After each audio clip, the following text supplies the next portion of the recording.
Okay, well, we'll get started here. Thank you. My name is Mark Johnson, and I'm the founder of StudentLoansRx.com, and I'm a wealth advisor here in St. Louis with RBF Wealth Advisors, and I'm joined today with Tony Counts from DDSmatch.com. Tony's based in Kansas City. I'm here in St. Louis, and we have a good working relationship. We're both interested in helping young dental professionals make that transition from school or residency into their careers, helping them put together a solid financial plan, and then also help them get positioned to buy a practice or to sell a practice sometime down the road. So that's what Tony does. I focus on the wealth management side of things. So today, what our presentation is really going to cover two parts. First thing is student loan repayment and COVID-19, kind of what you need to know and how to position yourself for entering perhaps a challenging job market right now. I know that in working with my dental professional clients, over 80% of them, got laid off or furloughed at least for a month or so during this COVID-19 outbreak. I get the opportunity to visit with dental students and residents graduating from all over the country, and a number of them we're in final negotiations of employment agreements and so forth, and those kind of just got put on hold. So hopefully those things will, as states start to reopen, employment agreements will get signed and people will get to start working. But, and then hopefully we don't have another outbreak later this year that would close down offices again. So it's a little bit different marketplace this year that graduates are entering versus previous years, but what we want to do today is just kind of provide some insights for you in terms of, I'm going to speak about student loan repayment, and Tony's going to talk about, finding an associateship and practice ownership and those kind of things, and how DDS Match is an excellent resource in those areas. So I'm going to jump right into my portion of the presentation. Can you guys see the slides okay? Yeah. Excellent. Okay, so RBF Wealth Advisors, we've been around for over 30 years. I've been in the investment industry since 1991. We have 7 wealth advisor professionals, all with over 25 years of experience. We're an independent firm, so we offer independent and objective advice and competitive and transparent fees. We manage a little over $400 million in assets for our clients. So let me tell you a little bit about how we got started in the student loan space. So prior to 6 years ago, I focused on wealth management for physicians. My wife's a nurse. I had an in down at St. Louis University. I'm on the board of the St. Louis University Liver Center. So I had a few connections there, and as I was doing my work down at St. Louis University Hospital, I actually bumped into an orthodontic resident down there. It was just fate, I guess. And they invited me to come and do a lunch and learn presentation on investing, which I did. I didn't mention the words student loans one time in that presentation because I didn't know anything about student loans 6 years ago. And so after that presentation, several of the graduates wanted to visit with me about investing after graduation, and we met at a little coffee shop around the corner. And when they told me that they were graduating with between $400,000 and $700,000 in student loan debt, first of all, I was blown away. I didn't even know you could get that much in student loans. And then secondly, they informed me that there really weren't any resources to help them put together a plan on how to repay their student loan debts. They knew a few things, income-driven, public service loan forgiveness, but they really didn't have any resources to kind of help them tie it all together. So I initially thought, well, let's see if I can find a resource for them. So I poked around a little bit. At that point, I'd been in the wealth and financial advisory business for about 20 years, and I thought certainly there must be some firm that focuses on this financial planning issue, and I really couldn't find anything. So I decided to see if I could help these orthodontic residents. So I read everything I could read, Department of Education website, the different loan servicers, different articles that have been written on student loan repayment. And so those first 2 years, we just worked with this orthodontic residency group in St. Louis. And then actually, A.T. Still, which has a campus in northern Missouri, moved their 3rd and 4th year students to St. Louis. I got an opportunity to go in there and start working with those students. And then fast forward to the summer of 2019, our May, June graduation season, we ended up working with dental students coming out of about 14 different dental schools around the country, coast to coast. And we also worked with a number of residency programs. And so it's totally changed our business. I spend probably 80% of my time visiting with emerging dental professionals coming out of dental school, residency, or within the first few years of their career as they're attempting to put together a smart repayment strategy to tackle their student loan debt in the context of their other financial life.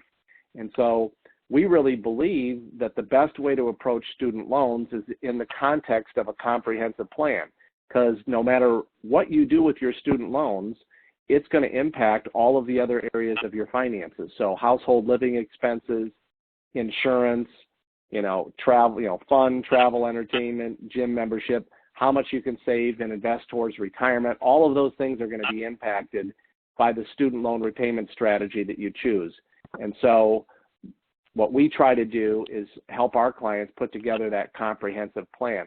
Student loans, most of our clients are going to get on one strategy, and they're going to use that strategy as they transition maybe the first couple, 2 or 3 years into their career. And then once they're established in their career and they're ready to really start hammering on student loan debts, they usually pivot to something else. So for example, they might get on an income-driven repayment plan the first couple of years, keep their payments low, build up an emergency fund, swap out the car they've been driving since high school, upgrade their wheels a little bit, and those types of things. And then once they're established, maybe they take those loans out of the federal program and do a private refinance. That's assuming they haven't gone into public health where they might qualify for public service loan forgiveness. So this is the approach that we see our clients really liking, as opposed to just visiting about student loan repayment and kind of putting blinders on as if student loans aren't going to impact all of these other areas of your life. So that's what we do, help our clients develop a comprehensive plan around their student loan debt. Financial planning pyramid, according to the ADA, only 4% of dentists retire with the same lifestyle as during their working years. Well, what that tells me as a wealth advisor is that either they didn't do a very good job saving and investing over their working career, maybe they thought their practice was going to be their retirement plan, and maybe they didn't sell it for as much as they thought they were going to get. Some other things that could impact that are obviously divorce, or perhaps just being a poor investor, making poor investment decisions. Dentists can make a lot of money and over their working careers, which means that they get approached perhaps with a lot of different investment ideas. Oh, let's invest in this microbrew, or hey, we're starting a winery, or my cousin's got this great idea. They're looking for investors for startup capital, things like that. And so our goal is to really help our clients establish that foundation, things like a budget, an emergency fund, student loans, an employment agreement, disability insurance, all of those foundational things. And then we talk about wealth accumulation, wealth preservation down the road, and then at the end of a career, wealth distribution. So a couple of things I wanted to share today with respect to the COVID-19 outbreak and how that's going to impact maybe student loans. I'm going to start with a couple of general comments, and then I'll get into the student loan piece. But first of all, it looks like it's passing. It looks like, states are starting to open up. There could be some continued growth of the virus. Obviously, there's not a vaccine, so people are going to continue to get it, but that's also creating a little bit of a herd immunity over time. I don't know what the statistic is on the flu, but lots of people don't get the flu vaccine even though the flu is out there. So hopefully with this virus, it's going to operate like the flu in the fact that if you do get exposed, you can start building up some immunity. That might take a couple of years before we've got enough people with that immunity in the system, but I anticipate that this is going to be something that we're going to have to deal with here for a while. If you do have some credit cards, auto loans, landlords, student loan servicer, et cetera, and you're on the call, maybe you've already graduated, you've got some debt, make sure you're visiting with your lenders. If you can't make a payment, don't just not call them or communicate with them. Call them, let them know the situation. They're much more apt to work with you if you communicate with them than if you just give them the stiff arm. The other thing right now, and I'll talk about this in a minute, is student loans are not required. Federal student loans, you don't have to make payments on those right now. And those, so if interest isn't accruing on the loans and you don't have to make a payment right now, I wouldn't make a payment. Cash is king. Hold on to it. If we get a resurgence in the fall of this and offices get closed down again, you're going to want to have some cash on hand. If you're on the call and you haven't got a job yet and you're graduating, make sure you're on that phone selling yourself. Tony can talk to you a little bit about the services they provide, and they might be able to help you find a job as well. Call your loan servicer to discuss your situation. I've been doing this presentation since the end of March, and for those people that were on the call early, when I started doing this presentation, there were still some open slots for one-year residency programs. If they were on the fence or if they had considered it and they were having a tough time finding a job, I thought, well, maybe go out and get on that one-year residency program. Might be a little bit better opportunity to find a job a year from now than rolling out this year. Also, you've got some benefits perhaps through school or residency, like group disability insurance through the ADA. Some schools, I know AT Still here in St. Louis has a group benefit with the Guardian. You might have that if you're in Arizona, Nicole, because I know, and you have 30 days from graduation to extend that coverage. It doesn't require a health exam. It's just a one-sheet piece of paper, so I encourage you to sign that. If you don't need it, you can always end it down the road. But it's great to have some base level coverage of disability insurance without having to go through a health exam. So I'd encourage you to see what benefits might be available through your program that you can sign up for as you're leaving school. You can take those as individual policies. I also encourage everyone to file your 2019 taxes. You have until July 15th. Don't hold off. File them as soon as possible. Even though you didn't have any income, it still makes sense to file your tax return, and I'll talk about that in just a couple of minutes. All right, so let's dive right into the CARES Act. It was passed on March 27th and basically suspended payments through September 30th on federal student loans. Now, normally when somebody graduates, you have a 6-month grace period, so that has not been impacted by the CARES Act. But what has been impacted is that interest on most federal student loans, those are direct student loans held by a loan servicer and owned by the Department of Education. Interest has stopped from March 13th through September 30th. So if you got $300,000 in loans, that's at earning interest at 6%, that's a $9,750 benefit. So that's pretty significant. So if you're coming out of a private school and you got $500,000 in student loans, okay, you're looking at, maybe another, $15,000 of benefit there because interest is not accruing. You don't need to take any action on that, but call your loan servicer and just make sure. Sometimes there's a loan that was issued by the federal government but is owned by an outside entity. That can be the case sometimes with those family federal loans. Usually, if you're graduating now, those were loans issued a number of years ago. But for most dental students, dental residents graduating this year, if you have federal student loans, they're not accruing interest at this point. When I first developed this presentation, some loan servicers were automatically placing borrowers into administrative forbearance. As I understand it now, everybody's loans have been turned off that were making payments on their federal loans until October 1st.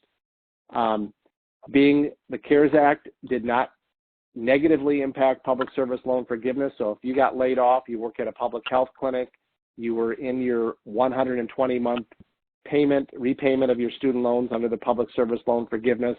If you get laid off for 3 months, those 3 months will still count towards the 120 months. So that was pretty cool.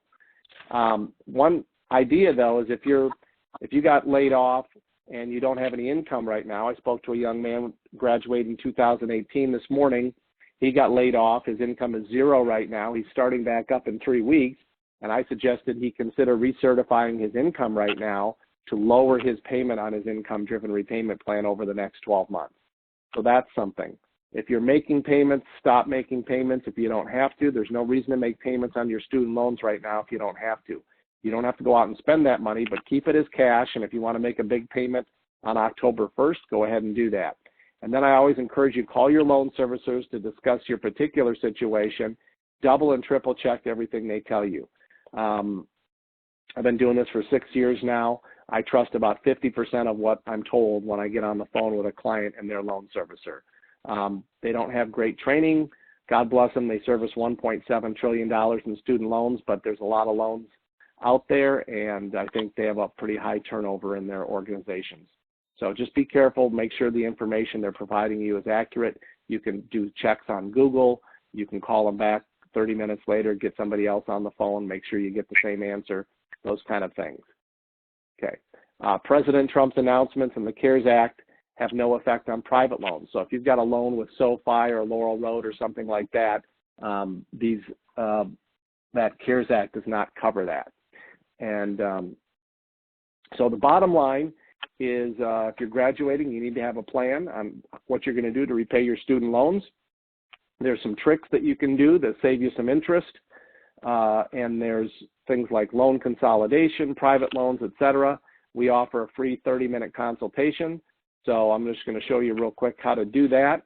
If you're interested in a consultation, all you have to do is go to our website, studentloansrx.com. If you click on the free consult button up in the top right-hand corner, you'll get brought to our needs assessment page. It takes you literally 2 minutes to fill that out, and then we can schedule a free 30-minute consultation. So right there, I'm going to stop for just a second and see if anybody has any questions, and then I'll finish up with my portion, and then I'll flip it over to Tony. Anybody have any questions? So Mark, for students who are graduating, does that 6-month grace period still count from the day that we graduate, even though they've stopped interest on the loan? Yeah. Yes. Oh, okay. So the 6-month grace period. Now, here's the thing, and you're going to be applying for public service loan forgiveness, and so little tip for you is you could wait until that 6-month grace period expires. Okay. Now, in your case, you're graduating the middle of May, and so interest won't start accruing until the 1st of October, and so really your 6-month grace period, you're only going to have a couple of months of interest, right? You'll have October and November. But depending, I'm going to throw out a number.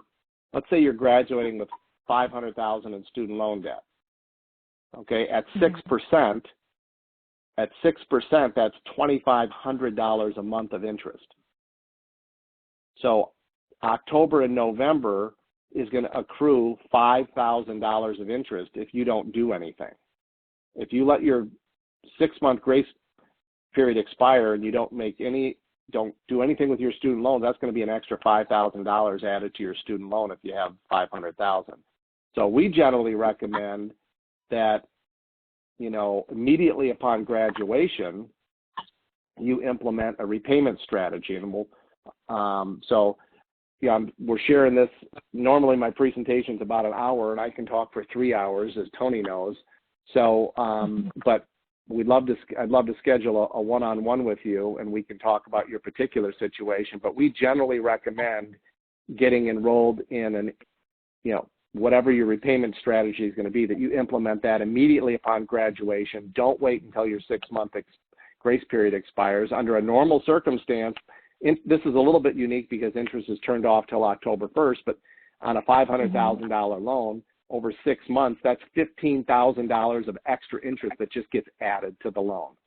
That's a nice car. So we generally recommend, and if you're going on a public service loan forgiveness, you're going to want to get yourself enrolled in an income-driven repayment plan.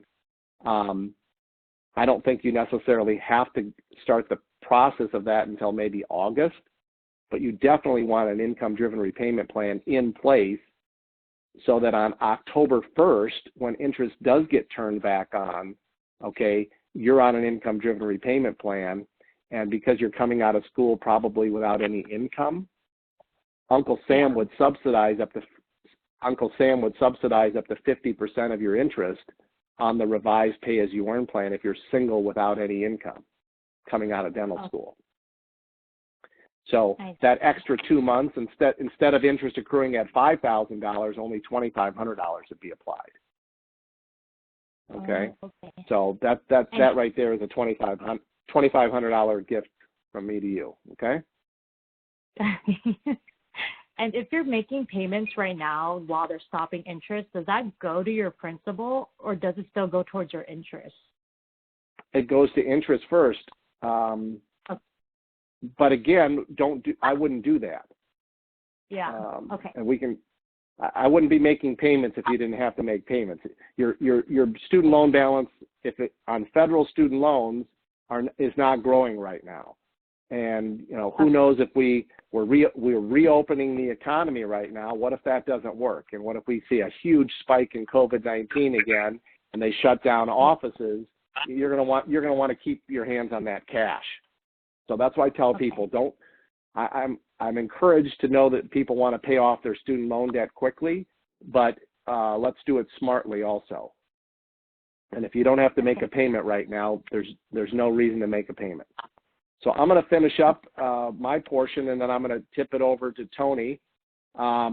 We talked a little bit about income-driven repayment, and so income-driven repayment is on the federal side of the student loans.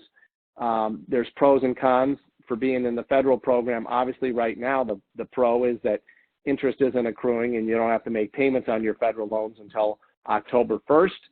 There's also a variety of different options that you can use in the federal program. There's income-driven repayment, there's graduated repayment, there's public service loan forgiveness. None of those options exist in the private space. There's millions and millions of dollars of ads taken out directed towards college graduates to refinance their student loans after graduation. Pull the loans out of the federal program, refinance them with a private lender.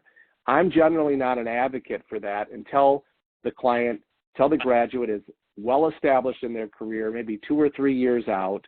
They've got some emergency savings, because once you pull your loans out of the federal program, you can't put them back in. And it's just like buying a house or buying a car. You got to make that payment every month. And there's no turning it off. On an income-driven repayment plan, you can turn your payments off for up to 3 years. That's just a standard feature in an income-driven repayment plan. The downside of the federal program is obviously they can change the rules, and sometimes the interest rates are higher. Now, interest rates have come down a lot, so on the surface it might appear in some cases that private loans are a little bit less expensive, and they are if you look at shorter-term loans or variable loans. But most graduates in the first year or two coming out of school will qualify under an income-driven repayment plan for some type of an interest subsidy, in some cases up to 50%, like on the revised pay-as-you-earn plan. So if you're graduating and the nominal yield on your loans is 6% and you can get a 50% subsidy, and then you got a 3% effective rate, a first-year graduate is not going to find, a decent loan at 3%. I mean, maybe 4.5% or 5% today once they can show income. But anyway, there's a lot of advantages of staying in the federal program for a couple of years out of graduation. We talked about income-driven repayment. It's 10% of your discretionary income. I rarely advise clients to repay student loans over 20 or 25 years. You can do that if you want. I don't think it's a good idea in most cases. We like to help our clients put together plans to pay off student loans, certainly under 15 years, but more in that 7 to 10 year range. We have clients that have paid off $400,000 in 4 years. So it can be done. But really make sure that you understand there's only 2 income-driven repayment plans you need to really bone up on, and that's revised pay-as-you-earn and pay-as-you-earn. Know the differences between those.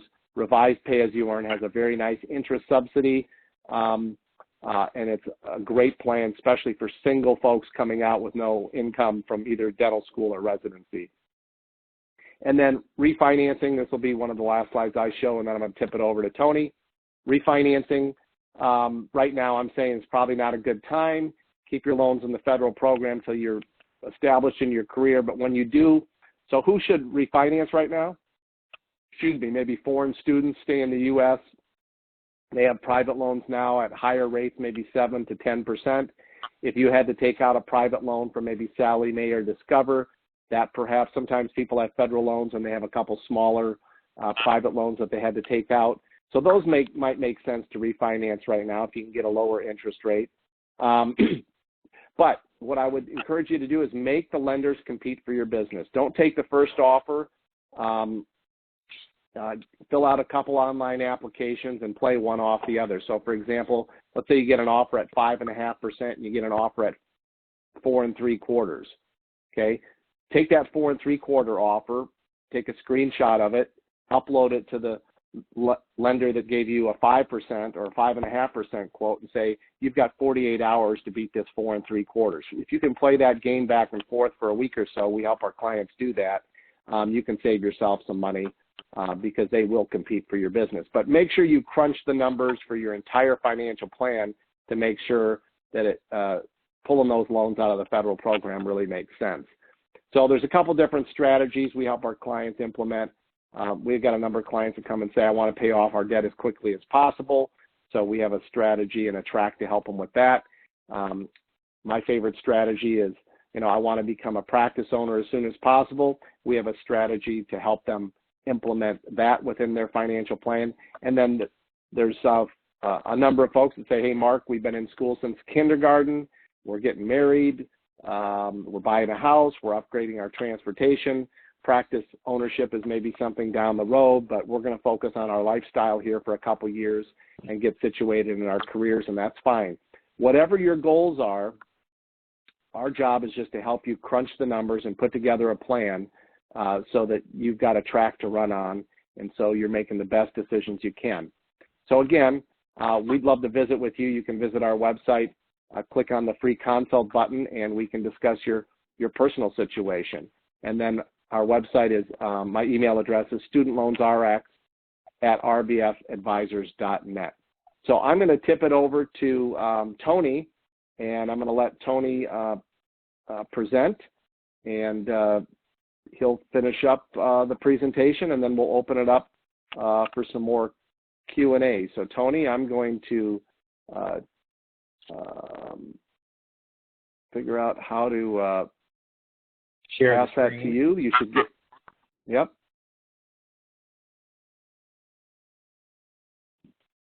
Tony and I did a test run on this earlier today, and he is a phenomenal user of technology.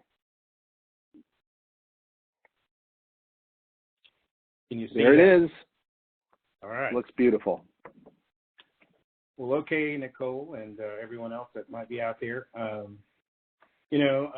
think this is probably the big question right now. What does the future look like, and how can I be prepared? And certainly, coming out of school, your questions, which is kind of the next slide, which I think this is intuitive of where we are, and certainly everyone that I've been talking to in terms of, doctors looking to think about putting their practice on the market, or, young dentists that are in associateship programs that, are in limbo, or even, students that are getting ready to graduate and trying to figure out, am I going to graduate? How am I going to get my boards passed? And when is that going to happen? There's just a ton of questions, what does the future look like? Where are there opportunities in 2020 and beyond? What does that look like? Will the current position I have, will it be there? Because you think about some doctors that maybe signed up for a guaranteed draw per day, or, maybe a 30%, clip of collections. But now that practices are opening up, and perhaps they're opening up at a smaller pace, or a lower pace, if you will, and gradually introducing more hygiene and more procedures, the opportunity to eclipse what they were earning in last year in January and February may have evaporated for a while. So there's just a lot of questions right now about, how this is going to shape up. And that's the thing about it. We don't know what we don't know, right? So this next slide, I think, kind of really is, kind of the meat and potatoes of my presentation. And that is, the fact of the matter is, you have to kind of plan for things. And, It isn't disruptive if you're ready for it now. No one was prepared for COVID-19. No one was prepared for that. But I will tell you that, dentistry along the years, and I've been in the dental industry for 25 years, and I've certainly seen, a lot of good and bad, in times in that. It's usually a very recession-proof industry. But there's certainly been other pandemics, that dentistry survived, and it will survive this one. But the thing about it is, it's not the last pandemic. I got, a personal story with that. When I first started with working for Patterson Dental in St. Louis area back in the early 90s, is when the AIDS virus kind of hit the dental space, and it hit it really hard.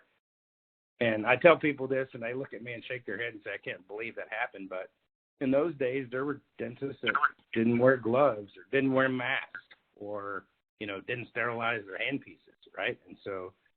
And when Kimberly Bergalis contracted AIDS in a dental practice in Florida, and it made national news, it was a big deal. And, it created a lot of frightened people in the dental space, those working in the offices and those as patients attending, visiting those offices.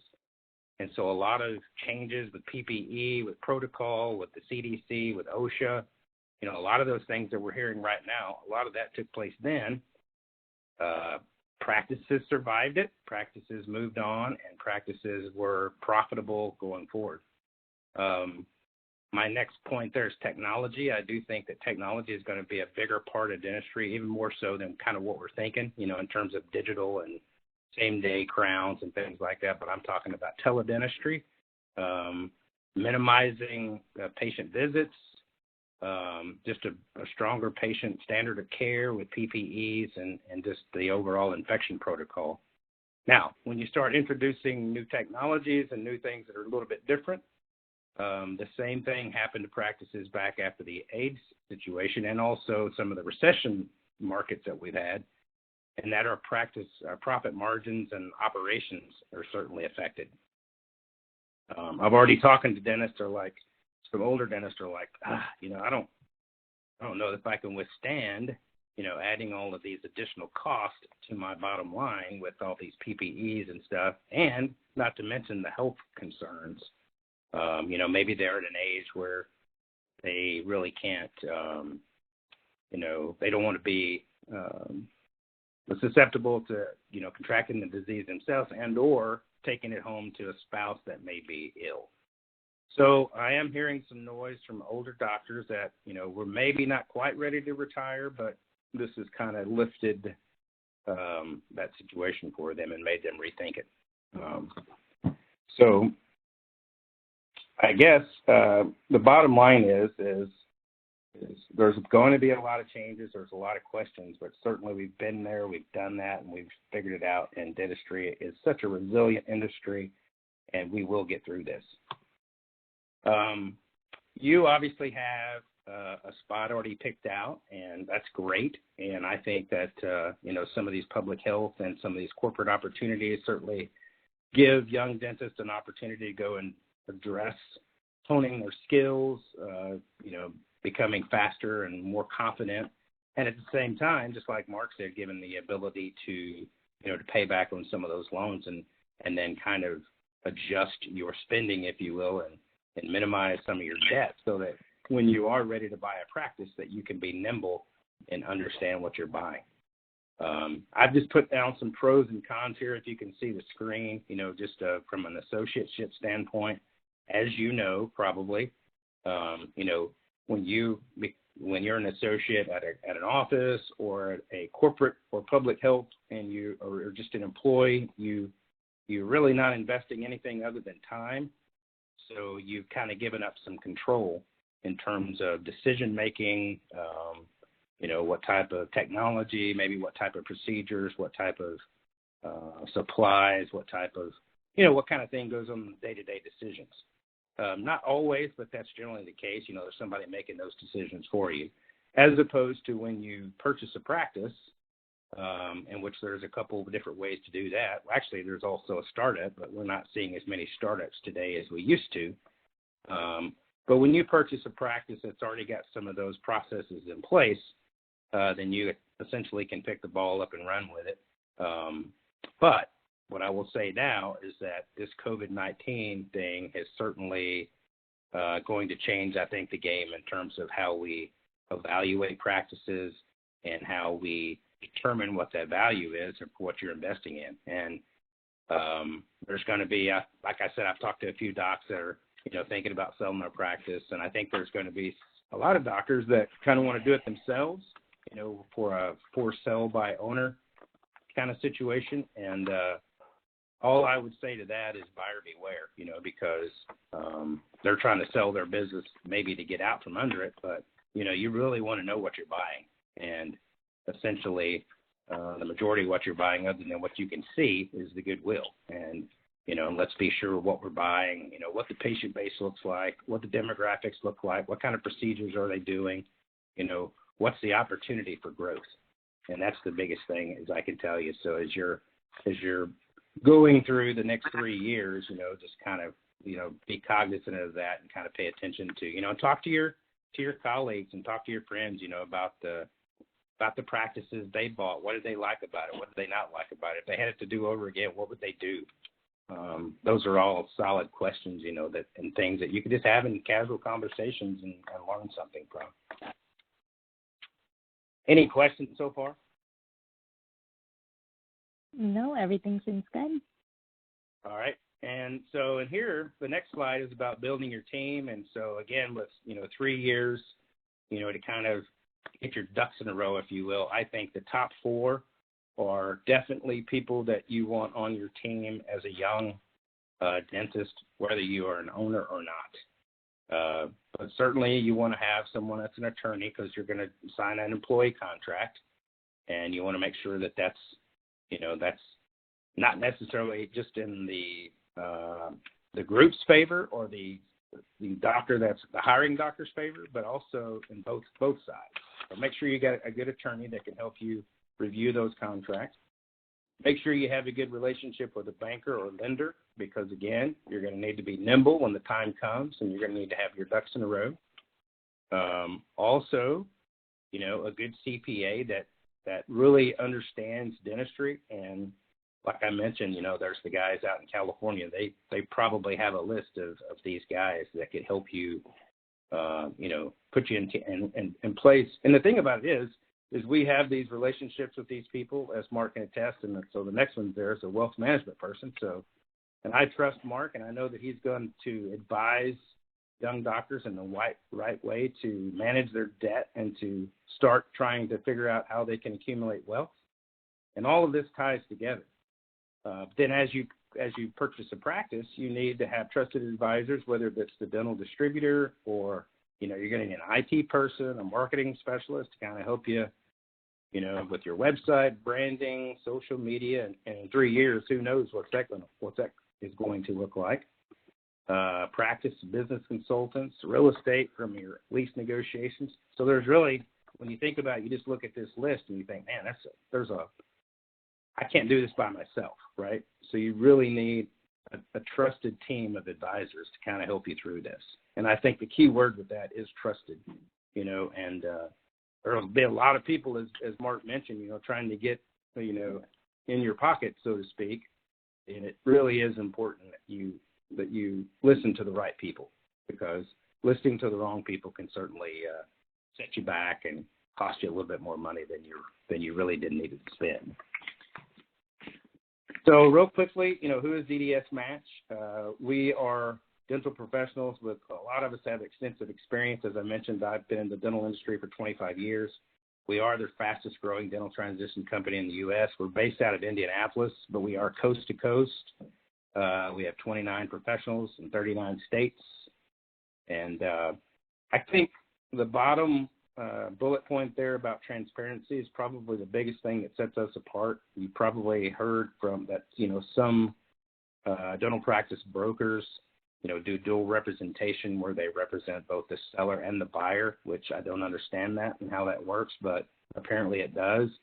We only represent sellers in terms of the transition, But we give our buyers, and we make sure that they have a lot of information so that they can make an educated decision. Because, again, we have a pretty extensive pipeline on our website. If you go to that, you'll see that we have a ton of young doctors that are on there that are looking for opportunities. And we've got to be able to maintain our reputation and our capability by providing the buyers a good practice to buy, right? And we do that through the next point, which is third-party business valuations. We don't do them locally. We don't do them, with a CPA or, I don't do them myself. That takes all of the emotion out of it, and we use a certified business evaluator to kind of help us come up with the right number for a practice in any given area. And there's a lot, obviously, that goes into that from a comprehensive standpoint. I think that's going to look a little bit different with COVID-19, but the reality is, we're going to be looking to see how practices bounce back from this. I do think there's going to be kind of a pent-up demand for practices that are going to be busy, like the first 30 to 45 days, but what about after that? And how does the practice look? And if it looks pretty stable, if we're at least at 85% of production in January and February, then we'll be able to use some 2019 numbers in order to build our database and get some nice comparables for the business valuation. So what do you got to do if you want to go sign up? And again, this may not be something you want to do right away, but at some point when you decide where and when you want to, look for a new opportunity, our website is pretty simple. You just go to www.ddsmatch.com. There's the icon there for sign up. You click on that. It takes you to this next page, which says, again, find an associate or buy a practice. We also have sellers and doctors that are looking to hire associates that also fill out profiles on here. So as the name DDS Match implies, we are, yes, a matchmaker in the dental space and trying to help those that are looking for an associate find them and those that are looking to sell their practice and vice versa. All right. So you would do that, and I would ask you to make sure you fill it out completely. As you can see here, this is exactly what it looks like. These are two students from the University of Missouri in Kansas City, here where I live, and they're both fourth-year students this year, and they filled out their profile. They put their picture. They've got a nice bio on there. And also, the critical thing with this is be sure and put the area that you want to go, because that connects you with also the dentists in those specific areas that are looking for associates that want to come to their town or to their area. So that's kind of what helps sets us apart with their website. I will tell you that over the COVID-19 quarantine, the traffic on our website has picked up incredibly. There's a lot of, what that tells us is that there's going to be a lot of movement after this is over. So you remember I showed you the picture of the questions and all that, and that's kind of where people are, but this is where we hope to get you, hopefully so you can figure out a path for you that includes building your team, managing your debt, getting your ducks in a row, thinking ahead, looking out, kind of seeing the waves of what might come your way and planning accordingly. So what can you do now from my perspective? Like I said, educate yourself, focus on building your team, stay in touch. Let us help you when we can. All right. My last thing here is I kind of like this quote by Pele. Success is no accident. It's hard work, perseverance, learning, studying, sacrifice, and most of all, love what you are doing or learning to do. And if you had 4 years of undergrad and 4 years of dental school, then you definitely know what this statement means, right? And it doesn't come by accident. It's a lot of hard work. So I congratulate you, and I'm happy for you, and I'm glad you're at this point in your journey. And if I or anyone else from the DDS Match team can help you, and again, I would encourage you to go to our website. You can see Sean Sullivan and Jason Owens. They're the part of the team of the DDS Match Southern California, representing LA and San Diego and all in between, and they can help you going forward. All right? Thank you. So that's my spiel. That's my spiel. Anything else, any Mark? questions for Tony? I'm actually going to take back the presenter role. I'll share the screen, and then I'm going to go to your website, and we'll just click on, so Sean Sullivan in Southern California. It's just S. Sullivan at ddsmatch.com. And then there's another one. Is it Todd Miller? No, it should be Jason Owens. Maybe I've got.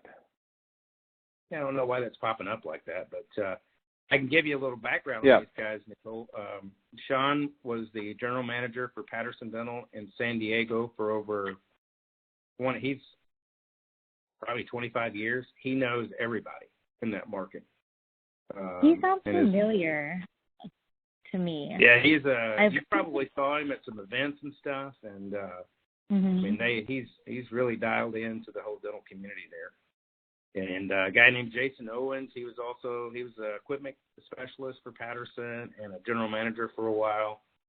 I think he lives pretty close to Anaheim, if I'm not mistaken. And so he knows a ton of people too. And so as you're looking, to build your team, these might be guys that you reach out to and just say, hey, who's a good dental CPA, or who's a good attorney? All those kind of people. Because again, Mark and I can tell you, we've been in the business long enough. We know who's good people and who's not, and that's all I can tell you, And you want to align yourself with people you can trust. So. Thank you.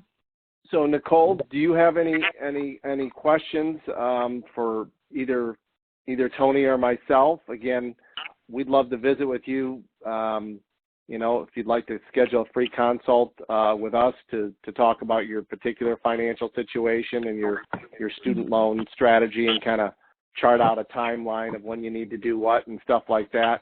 I think there's an opportunity as you're going into public health, probably to save yourself a few $1,000s here on interest between now and the end of the year, if you play your cards right. So if that's something that you're interested in doing, all you need to do is go to our website, click on the free consult button. That's going to bring you to our needs assessment. It literally takes 2 minutes to fill out, and then we can get a 30-minute consultation scheduled for you. It doesn't cost anything. Sounds good. Thank you very much for this presentation. It was extremely helpful, and it's good to know that this information is out there. All right. Well, on behalf of Tony Counts from DDS Match, and again, I'm Mark Johnson with Student Loans RX. We really appreciate you joining us this evening, and we'll catch you.